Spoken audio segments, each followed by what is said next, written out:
Harlem United provides both housing and we have a health home program, and I have the pleasure or challenge of overseeing both of those things.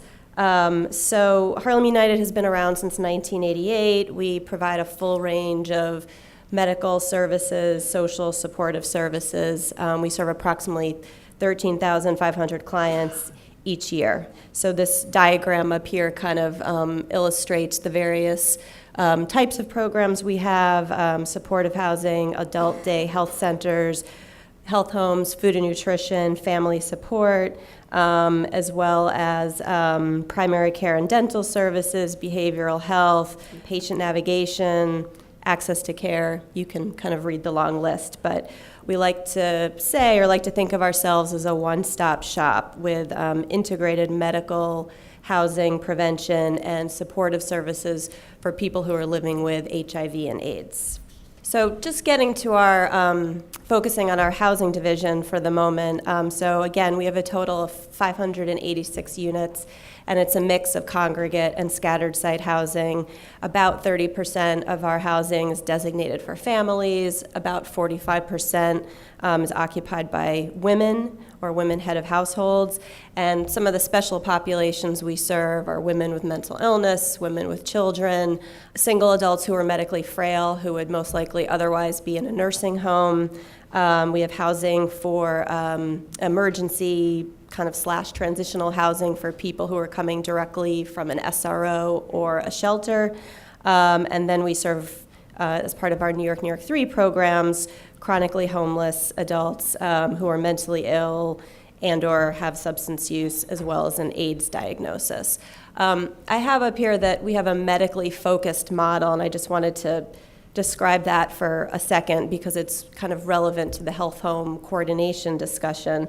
And that is that I think perhaps more than some other agencies, we have a fairly medical form of case management in our housing programs. So, for example, on an ongoing basis every month, we're measuring and reporting on all of our tenants' CD4 counts, viral loads, their connection to care. We're making sure that all of our clients are going to their primary care physician every 6 months. We're measuring ER visits, hospital stays, et cetera. So I think that our housing staff, our line staff, they're consulting with their clients' physicians, they're escorting clients to medical appointments. It has a real medical focus, which has sort of presented some interesting questions and challenges as the health home model has evolved over the last year or two. So just really quickly, I just wanted to touch on some of the outcomes and successes that we've had in our housing program. So this is from a report that we issued a few years ago that shows improved viral load reduction over the course of several months among our housing clients. So at baseline, when we began serving clients in one particular housing program, only 49% had an undetectable viral load, and after a period of time of being in our housing, it increased to 66%. Another analysis that we did for a different report we issued a few years ago is we were looking at client hospitalizations in our New York 3 program specifically. So we were looking at emergency room visits among our New York 3 tenants 6 months before they moved in to our housing. And so there was 42% of our New York 3 tenants had been to the emergency room, and an average number of visits of 1.81, compared to 2 months after being in our housing. The number of emergency room visits decreased to just 10%, with an average number of visits 1.16. Similarly, we were measuring hospitalizations among our New York 3 tenants, and we saw an improvement there as well. So we're kind of, regardless of who our funders are, we're a fairly data-driven organization, I would say, and these are just some examples of some of the outcomes that we think are important and that we're measuring on a regular basis. So getting to the real nitty-gritty of the topic of today's panel, and the health home transition, I just wanted to talk for a bit about how we've been seeing the coordination between our health home teams and our housing programs, and then kind of talking a little bit how at least it's impacting our model at Harlem United. I completely agree with what Kevin said in his opening remarks, that there is an assumption, or was an assumption, that the health home staff can just do everything. It's nice that it's such a flexible type of service, but I think over the last year or two, as the health home program has really evolved and operationalized, at least to me, it's working out differently than I think we thought it would a year or two ago. So, for example, I think last year and the year before, we assumed there was going to be quite a bit of overlap between what the health home teams do and what our housing staff do. And again, I think that's partly because our housing programs are fairly medically focused. And what we've tried to have happen is try to have that role of really the medical work, the coordination with medical providers and specialists and other providers in a client's life, is have that really shift to our health home team exclusively, so that the health home care manager is really acting as a liaison to manage all of our clients' needs. And again, because I think that the health home services are so flexible, it's both, I think it's a good thing and it's a bad thing, because it's taken us some time to really educate other programs at Harlem United and other agencies that we work with, that this model of medical case management has really changed now that we have a health home model in place. For example, one of the biggest barriers I would say that we're finding is, as we get health home clients referred to us, they have needs for housing that we can't always provide because we don't always have vacancies, or they have needs for entitlements and benefits. These are functions that our previous COBRA team were very, very focused on. Now with more of a health home model, the message we were getting from the state is this is about improved health outcomes. This is much more medically focused. So this has been a real struggle for us, I would say, in terms of figuring out how do we work with people who are coming to us new to our agency who have these needs, when that's not really the function of the health home team anymore. I think another kind of interesting development, at least from Harlem United's perspective, is in terms of the impact that the health home model is having on our housing model, is, again, because we're so medically focused and we've started to shift those roles exclusively to the health home team. We're starting to think about and put in place plans for how to make our housing programs have more of a vocational and employment and independent living skills focus, because we know that work is important. It's important to our clients' quality of life, and it's not something that the health home teams are going to provide. So I think over time, kind of the division of labor between the health home staff and the housing staff has become much clearer than we thought it was going to be a couple of years ago. One thing we've done to try to improve coordination, and I'd be interested from other agencies to hear how they're doing this, but to try to improve coordination and communication between the health home staff and the housing staff, who we're finding are working very, very closely together because they're serving the same people, is we've moved our health home staff among just about all Harlem United office buildings and program sites, so that if there's a question about how to really coordinate care for a particular client, rather than having to pick up the phone or schedule a meeting with somebody who might not be in your building, you can walk right over to somebody's desk or somebody's office, ideally with the client, and have some real coordination, or have a case conference or whatever is needed. So that was kind of something that we did recently, where we moved about 40 people to various buildings because we thought that people being physically in the same place would help with care coordination, and luckily it seems like that's starting to happen. We also put a lot of time into almost having an internal campaign or road show to kind of educate all of the programs across our agency as to what health home services are and what they aren't. Because again, I think a lot of our existing staff have been thinking of this as the previous COBRA model, and it's taken us a lot of time and effort to really teach them, the services that this program is providing are actually quite different from what COBRA used to provide. We also have our health home team now using ECW, which is our electronic health record. And the idea here was to also improve coordination with other programs across the agency, particularly with our medical staff and our medical providers. In terms of some of the barriers, I think, that we're finding, and I know lots of providers are finding with this model, in addition to, not really being able to connect people to housing and entitlements and other kind of basic needs that people may have. We've seen very slow referrals from all of our kind of external partners. I think that's been kind of an issue across the board.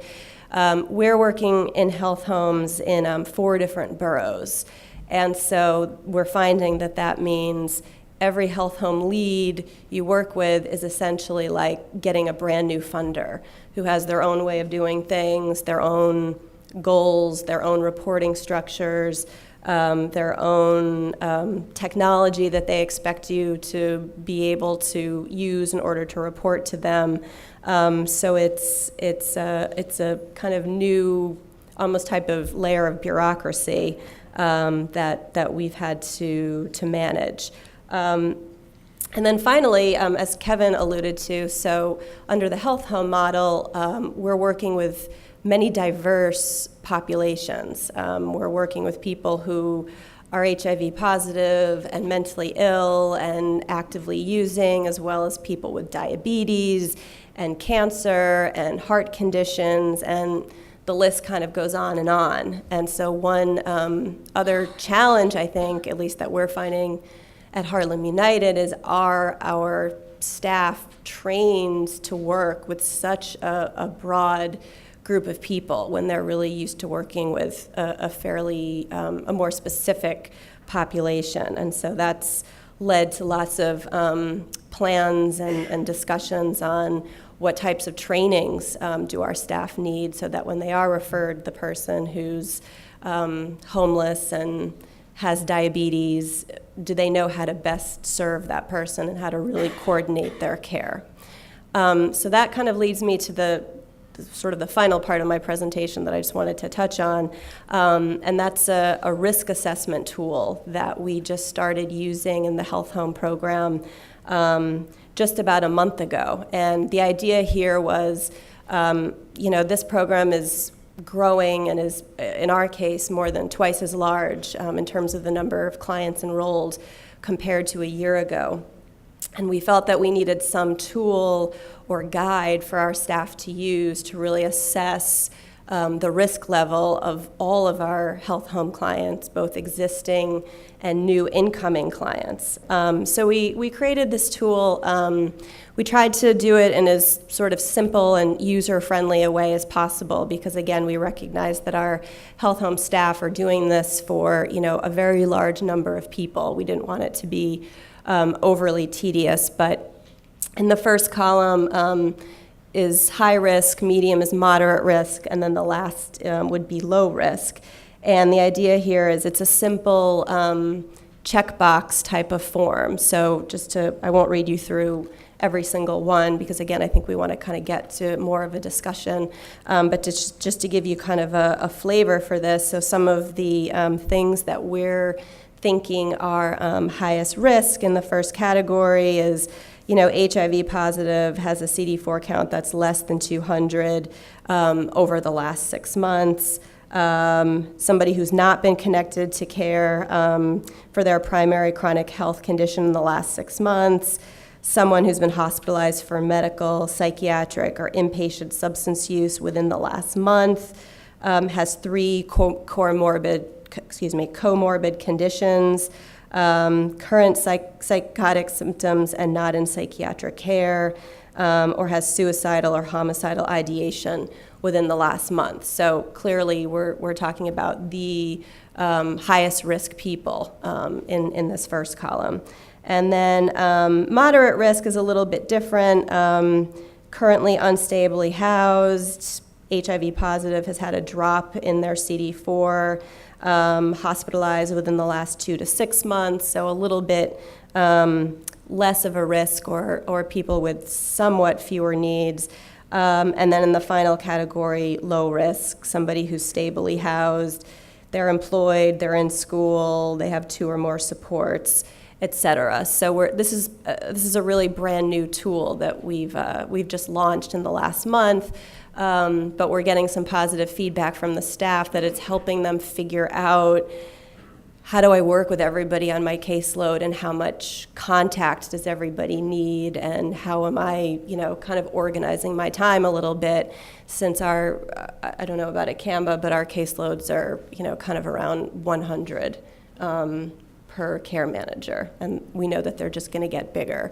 So we felt like we needed some strategy for figuring out how do we work with everybody and provide quality care.